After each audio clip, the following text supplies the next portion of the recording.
मज़दूर हूँ मजबूर नहीं, मज़दूर हूँ मजबूर नहीं, ये कहने में मुझे शर्म नहीं, ये कहने में मुझे शर्म नहीं। अपने पसीने की खाता हूँ, अपने पसीने की खाता हूँ, मैं मिट्टी में सोना उगाता हूँ, मैं मिट्टी में सोना उगाता हूँ।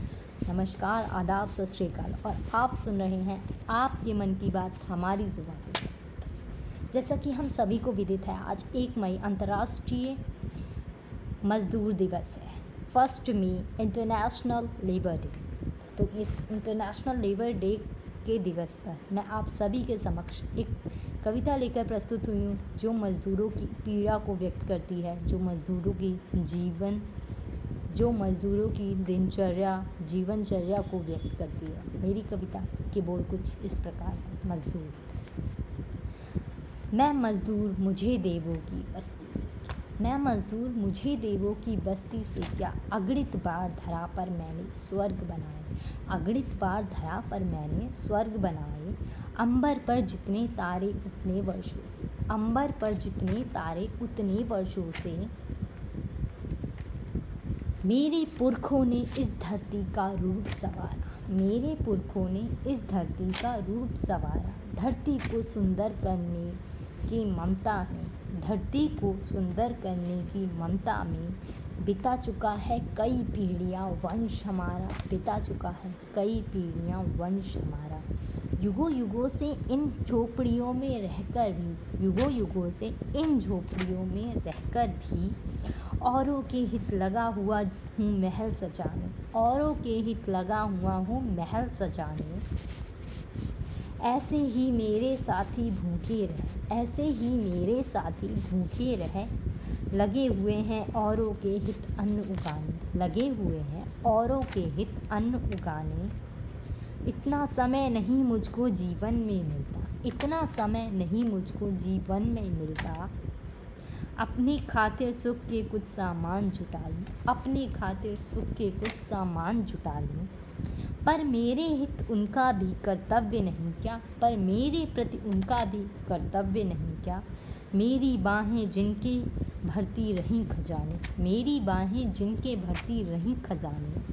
अपने घर के अंधकार की मुझे न चिंता, अपने घर की अंधकार की मुझे न चिंता। मैंने तो औरों के बुझते दीप जलाए, मैंने तो औरों के बुझते दीप जलाए।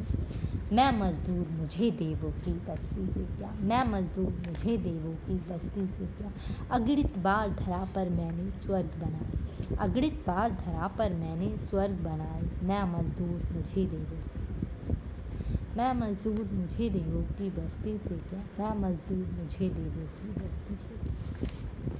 तो ये कविता एक मज़दूर की पीड़ा को व्यक्त कर रही है। एक मज़दूर, मानते हैं वो 24 घंटे काम नहीं करता, लेकिन जितना भी वो करता है उतना नहीं कर सकते यार। आप सोच भी नहीं सकते, उसको सबसे ज़्यादा रिस्पेक्ट मिलनी चाहिए, उसको कोई बिल्कुल भी रिस्पेक्ट नहीं देता है। एक मज़दूर जो आपका घर बनाता है, एक मज़दूर जो आपके यहाँ दूध देकर जाता है, एक फल वाला, एक सब्ज़ी वाला, आपको लगता है आप उसकी इतनी रिस्पेक्ट करते हैं जितनी आप बाहरी लोगों की करते हैं। जहाँ आप मॉल में जाके, शॉप पर जाके रेट कम नहीं करा सकते, वहीं आप एक मज़दूर के पास जाकर उससे कहते हैं कि भैया इतना तो नहीं, इतना चल रहा है, और इतने में करोगे तो आप करो, वरना आप मत करो। आप सोचिए कैसा समाज होता जा रहा है। जो धनी वर्ग है उसको और धनी करता जा रहा है, और जो निर्धन है उसको और नीचे गिराता जा रहा है। ये आपकी मानसिकता पर निर्भर करता है, क्योंकि हर मनुष्य उस ईश्वर द्वारा बनाया गया है, उस ईश्वर द्वारा बनाया गया है। तो अगर आप पढ़े लिखे हैं तो समाज में सबको इज्जत दो, क्या छोटा क्या बड़ा, काम पड़ने पर सब एक बराबर ही लगते हैं। अगर एक मज़दूर से आपका काम निकलता है और बड़ा व्यक्ति नहीं कर पाता वो काम, तो आप बताइए ना, उस मज़दूर की रिस्पेक्ट आपकी नज़रों में ज़्यादा होगी या उस धनी वर्ग की रिस्पेक्ट ज़्यादा होगी? ऑब्वियस सी बात है, मज़दूर की होगी। हम जानते हैं, हम सब कुछ समझते हैं, लेकिन हम फिर भी कुछ करना नहीं चाहते। इस कविता के माध्यम से मैं आपको यही बताना चाहूँगी कि इस संसार में भगवान द्वारा बनाया गया प्रत्येक प्राणी, प्रत्येक मानव, प्रत्येक इंसान रिस्पेक्ट का भागीदारी है। आप उसको इज़्ज़त दीजिए, चाहे आप छोटे इंसान हैं या बड़े इंसान हैं, क्योंकि जो इंसान देता है वही उसके पास लौट कर आता है और इंसान उस प्रतिक्रिया की क्रिया करता है। जो इंसान ने कर दिया, अगर एक इंसान ने कोई क्रिया की है, दूसरा इंसान उसी की प्रतिक्रिया करता है। तो आप किसी को नीचा मत दिखाइए। भगवान ने सभी को एक जैसा बनाया है। आवश्यकता पड़ने पर हर मनुष्य के काम आता है। किसी को हीन दृष्टि से मत देखिए। सबका काम बराबर है।